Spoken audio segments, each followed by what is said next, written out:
بسم اللہ الرحمن الرحیم۔ السلام علیکم۔ اس وقت وہ ایک صلیبی کمانڈر کے ساتھ باتیں کر رہی تھی۔ یہ صلیبی روانی سے عربی زبان بول رہا تھا۔ فاطمہ سلطان صلاح الدین ایوبی کے خلاف باتیں کر رہی تھی تاکہ یہ صلیبی اپنے دل کی باتیں اگل دے، اور ایسا ہی ہوا۔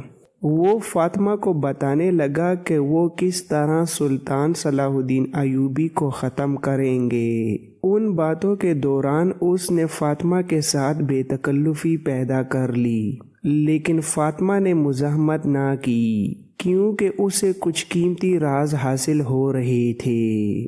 صلیبی اسے باتوں میں لگائے محفل سے پرے لے گیا۔ چلتے چلتے وہ اندر والے باغیچے میں چلے گئے۔ وہاں روشنی نہیں تھی۔ وہاں جا کر فاطمہ نے محسوس کیا کہ انطانون آ گیا ہوگا اور اس کے انتظار میں پریشان ہو رہا ہوگا۔ اس نے صلیبی سے کہا کہ آؤ واپس چلے، لیکن صلیبی واپس نہیں جانا چاہتا تھا۔ فاطمہ کوئی جھوٹ موٹ وجہ بتائے بغیر بھاگ بھی نہیں سکتی تھی، مگر بھاگنے کے سوا چارہ بھی کوئی نہ تھا۔ بھاگنے کی بظاہر وجہ بھی کوئی نہیں تھی۔ صلیبی نے اسے بازو سے پکڑ کر اپنے ساتھ گھاس پر بٹھا لیا اور اس کے حسن کی تعریفیں شروع کر دیں۔ فاطمہ نے اسے ٹالنے کی بہت کوشش کی۔ صلیبی اس وقت نشے میں بھی تھا۔ اس نے دست درازی کی تو فاطمہ نے ہنس کر کہا، یہ سوچ لو کہ میں کس کی بیوی ہوں، اسی کی اجازت سے یہ جرأت کر رہا ہوں۔ وہ فاطمہ کو اپنے قریب گھسیٹ کر کہنے لگا، تم جسے اپنا خاوند کہہ رہی ہو وہ تمہارا خاوند نہیں ہے، اس حقیقت سے تم بھی واقف ہو۔ وہ تمہارا خاوند ہی ہے جس نے سلطان صلاح الدین ایوبی کو شکست دینے اور بادشاہ بننے کے لیے اپنی تمام بیویاں آج رات کے لیے ہم پر حلال کر دی ہیں۔ وہ بے غیرت ہے۔ فاطمہ نے غصے کو ہنسی میں دبا کر کہا، حالانکہ وہ جانتی تھی کہ یہ صلیبی جو کچھ کہہ رہا ہے بالکل ٹھیک کہہ رہا ہے۔ جو آدمی اپنا ایمان بیچ ڈالتا ہے وہ اپنی بیوی، اپنی بہن اور اپنی بیٹی کی عزت سے بھی دستبردار ہو جاتا ہے۔ تم بے وقوف لڑکی ہو، عیش و عشرت سے کیوں بیزار ہو؟ کہتی ہو میں شراب بھی نہیں پیتی۔ فاطمہ کو دو باتیں پریشان کر رہی تھیں۔ پہلی یہ کہ انطانون آ گیا ہوگا، اور دوسری یہ کہ گمشتگین اگر غیرت مند ہوتا تو وہ دوڑتی اس کے پاس جاتی اور اسے بتاتی کہ یہ آدمی مجھ سے دست درازی کر رہا ہے، مگر وہاں صورتحال یہ پیدا کر دی گئی تھی کہ کسی مہمان کو، خصوصاً کسی صلیبی کمانڈر کو ناراض کرنا گمشتگین کے حکم کی خلاف ورزی تھی۔ وہ اپنی بیویوں کی عصمت کے عوض سلطان صلاح الدین ایوبی کے خلاف جنگی مدد لے رہا تھا۔ فاطمہ جال میں الجھ کے رہ گئی۔ وہ اس صلیبی کے منہ پر تھوک نہیں سکتی تھی اور اسے دھتکار بھی نہیں سکتی تھی۔ ان مجبوریوں کے باوجود اپنی عزت سے بھی دستبردار نہیں ہو سکتی تھی۔ اس کے لیے فیصلہ کرنا مشکل تھا کہ کیا کرے۔ اس نے اسے ذرا سلجھے ہوئے طریقے سے ٹالنے کی کوشش کی، جو محض بیکار ثابت ہوئی۔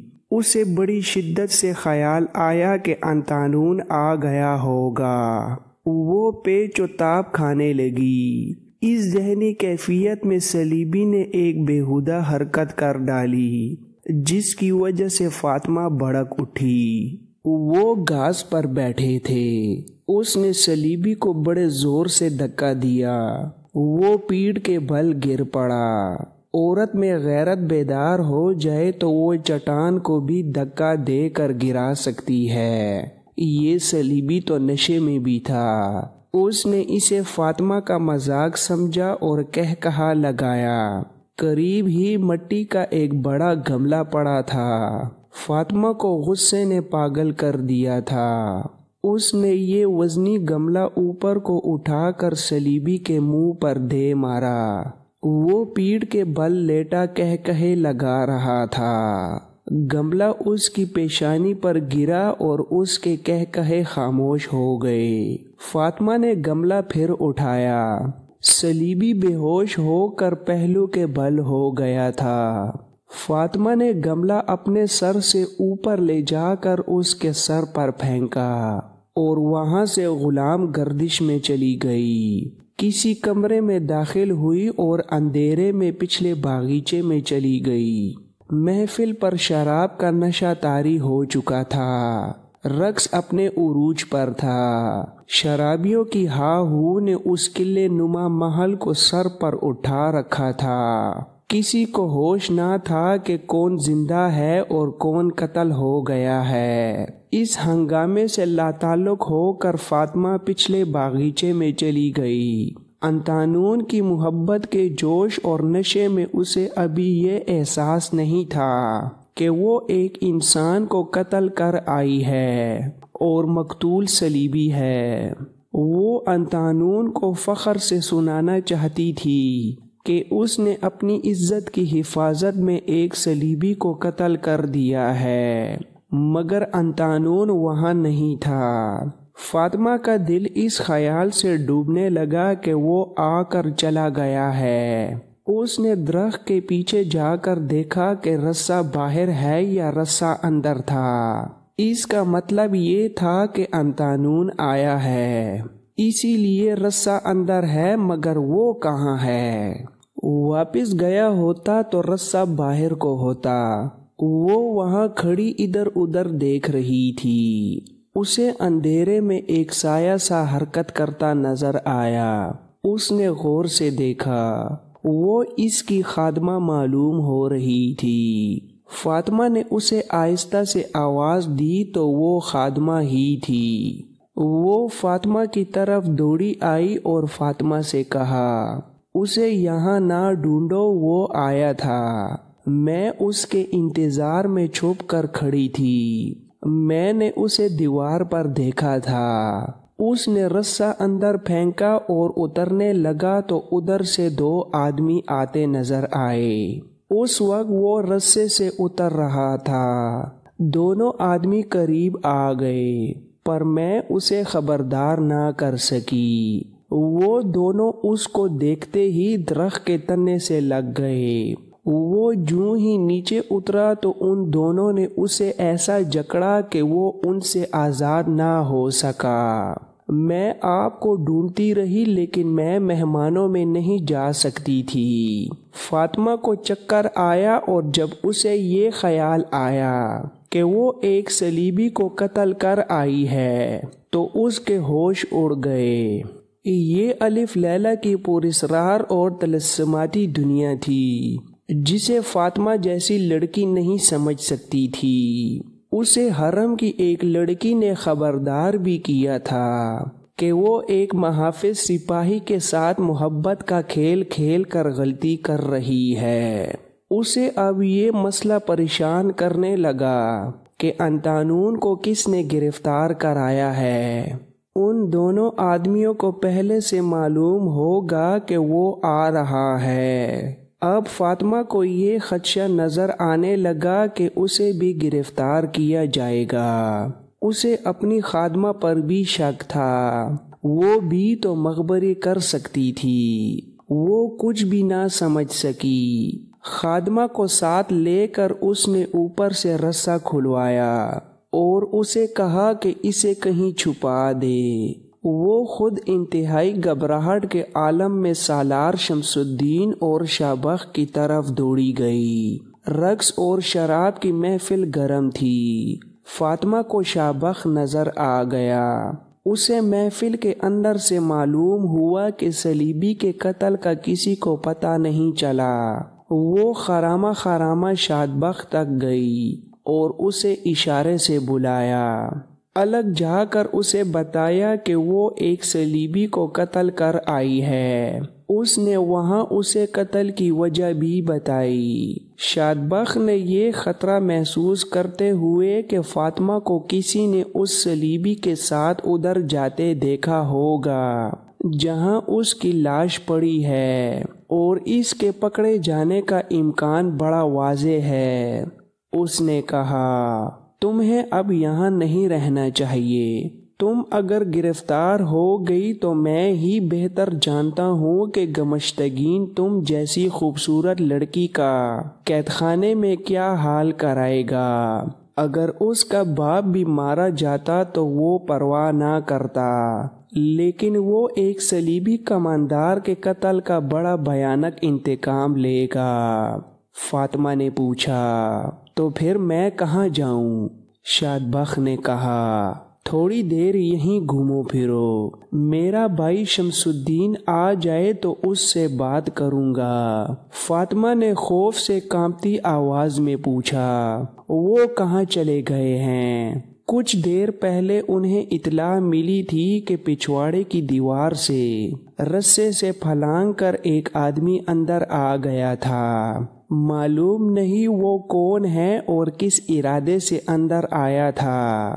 شمس الدین اسے دیکھنے اور اسے قید خانے میں ڈالنے یا جو بھی کارروائی مناسب سمجھے گا کرنے کے لیے گیا ہے۔ اگر تھوڑی دیر تک نہ آیا تو میں خود چلا جاؤں گا۔ گھبراؤ نہیں، اپنا دل مضبوط رکھو، ہم تمہیں چھپا لیں گے۔ فاطمہ کے ذہن میں خیال آیا کہ پکڑا جانے والا انطانون ہی ہوگا۔ اسے اطمینان سا ہوا کہ انطانون کو سالار شمس الدین کے حوالے کیا گیا ہے اور وہ اسے بچانے کی کوشش کرے گا، اور وہ انطانون ہی تھا۔ اسے 2 سپاہیوں نے پکڑا تھا، چونکہ یہ شمس الدین کے شعبے کی ذمہ داری تھی کہ اس قسم کے مجرموں سے پوچھ گچھ کر کے کارروائی کرے۔ اس لیے اسی کو اطلاع دی گئی تھی کہ ایک آدمی دیوار پھلانگ کر اندر آتے پکڑا گیا ہے۔ شمس الدین محفل سے اٹھ کر باہر گیا تو سپاہیوں نے انطانون کو پکڑ رکھا تھا۔ شمس الدین نے یہ ظاہر کرنے کے لیے کہ وہ اس مجرم کو نہیں جانتا، اس لیے اس سے پوچھا تم تو شاید محافظ دستے کے جوان ہو، دیوار کیوں پھلانگی ہے؟ سچ بتاؤ ورنہ سزائے موت سے کم سزا نہیں دوں گا۔ انطانون خاموش رہا۔ شمس الدین کو اس خیال سے غصہ آ رہا تھا کہ اسے اس نے کہا بھی تھا کہ محتاط رہے اور فرض پر جذبات کو غالب نہ آنے دے۔ اس نے اس ہدایت پر عمل نہ کیا۔ ایک طرف تو اس نے فن کا یہ کمال دکھایا تھا کہ ایک ہی کوشش میں محافظ دستے میں بھی شریک ہو گیا، اور فوراً بعد اس نے حرم تک رسائی بھی حاصل کر لی تھی۔ مگر دوسری طرف اس نے ایسی حماقت کی کہ ایک ہی حلے میں پکڑا گیا۔ جاسوس کی حیثیت سے یہ اس کا جرم تھا، لیکن اس کی سزا اسے یہاں نہیں دی جا سکتی تھی۔ یہاں سے اسے بچانا اور نکالنا تھا۔ اس کے ساتھ ہی فاطمہ کو بھی وہاں سے نکالنا ضروری تھا، کیونکہ اس انکشاف کا بھی خطرہ تھا کہ انطانون کو فاطمہ نے بلایا تھا اور رسا لٹکانے کا انتظام اسی نے کیا تھا۔ شمس الدین نے دونوں سپاہیوں کو ایک جگہ بتا کر کہا کہ اسے وہاں لے جائیں، اور وہ اسے قید خانے میں لے جانے کا انتظام کرنے جا رہا ہے۔ سپاہی اسے لے گئے تو شمس الدین کسی اور طرف چلا گیا۔ اس نے اپنے باڈی گارڈ کو بلایا جو وہیں کہیں موجود تھا۔ اس کے بعد شمس الدین اندر گیا اور اپنے بھائی شادبخت کو اپنے پاس بلایا۔ وہاں رقص ہو رہا تھا، مہمان عش عش کر رہے تھے، شراب بہہ رہی تھی، مشعلوں کے شعلے اور فانوسوں کی رنگ برنگی روشنیوں نے ناچنے والیوں کے رنگارنگ لباسوں سے مل کر ایسی رونق پیدا کر رکھی تھی جس میں الف لیلہ کا طلسم تھا۔ سب مدہوش اور مخمور ہوئے جا رہے تھے۔ صلیبی کی لاش ابھی تک وہیں پڑی تھی۔ اس تلسماتی ماحول اور فضا میں شمس الدین اور شاہ بخت کے درمیان انتانون اور فاطمہ کے متعلق باتیں ہوئیں۔ شاہ بخت نے شمس الدین کو بتایا کہ فاطمہ ایک صلیبی کو قتل کر چکی ہے۔ انہوں نے فاطمہ کو اپنے پاس بلایا اور اسے اپنے کمرے میں جا کر لباس اور حلیہ بدل کر وہاں سے نکلنے کی ترکیب اچھی طرح سمجھا دی۔ وہ خرامہ وہاں سے غائب ہو گئی۔ کچھ دیر بعد دربان نے اندر آ کر شمس الدین کو اطلاع دی کہ باہر فلاں کمانڈر کھڑا ہے۔ شمس الدین باہر گیا۔ ایک کمانڈر گھبرایا ہوا کھڑا تھا۔ اس نے رپورٹ دی کہ انتانون نام کے جس محافظ کو دیوار پھلانگتے پکڑا گیا تھا وہ فرار ہو گیا ہے۔ کیا وہ 2 سپاہی مر گئے تھے جن کے حوالے میں انہیں کر کے آیا تھا؟ جناب، دونوں سپاہی وہاں بے ہوش پڑے ہیں۔ ان کے سروں پر ضربوں کے نشان ہیں۔ معلوم ہوتا ہے یہ اکیلے انتانون کا نہیں، ایک سے زیادہ آدمیوں کا کام ہے۔ شمس الدین نے موقع واردات پر جا کر دیکھا۔ دونوں سپاہی ہوش میں آ چکے تھے۔ انہوں نے بتایا کہ وہ یہاں کھڑے تھے۔ اندھیرے میں پیچھے سے ان کے سروں پر کسی نے ایک ضرب لگائی اور وہ بے ہوش ہو گئے۔ شمس الدین نے بھاگ دوڑ شروع کر دی۔ اس وقت ایک عورت جس نے سر سے پاؤں تک برقعے کی طرز کا سیاہ ریشمی لبادہ لے رکھا تھا اور جس میں سے اس کی صرف آنکھیں نظر آ رہی تھیں، گمشتگین کے رہائش گاہ کے بڑے دروازے سے نکلی اور جانے کہاں چلی گئی۔ اس رات مہمانوں کا آنا جانا تو جاری تھا۔ دربان اور محافظوں نے یہ دیکھنے کی ضرورت ہی محسوس نہ کی کہ یہ کون ہے جو مستور ہو کر جا رہی ہے۔ آدھی رات کے بعد جب مہمان رخصت ہوئے تو قلعے کا دروازہ کھول دیا گیا۔ گھوڑے اور بگیاں گزرنے لگیں۔ انہی میں سے ایک گھڑ سوار گزرا جس کا چہرہ ڈھکا ہوا تھا۔ اس کے ساتھ دوسرے گھوڑے پر وہی مستور عورت تھی جو گمشتگین کے گھر سے اکیلی نکلی تھی۔ یہ انتظام شمس الدین اور شاہ بخت نے کیا تھا۔ اس نے ان 2 سپاہیوں کو ایک جگہ بتا کر کہا کہ انتانون کو وہاں لے جا کر میرا انتظار کریں۔ اس نے اپنے باڈی گارڈ سے کہا تھا کہ وہ انتانون کو آزاد کرائیں اور اس کے گھر میں چھپا دیں۔ پہلے بتایا جا چکا ہے کہ شمس الدین اور شاہ بخت کے باڈی گارڈ 2 اردلی اور 2 ملازم سلطان صلاح الدین ایوبی کے کمانڈو جاسوس تھے۔ انہوں نے بروقت کارروائی کی اور انتانون کو چھڑا کر لے گئے۔ ادھر سے فاطمہ بھی کامیابی سے نکل گئی اور شمس الدین کے گھر پہنچ گئی۔ وہاں انتظامات مکمل تھے۔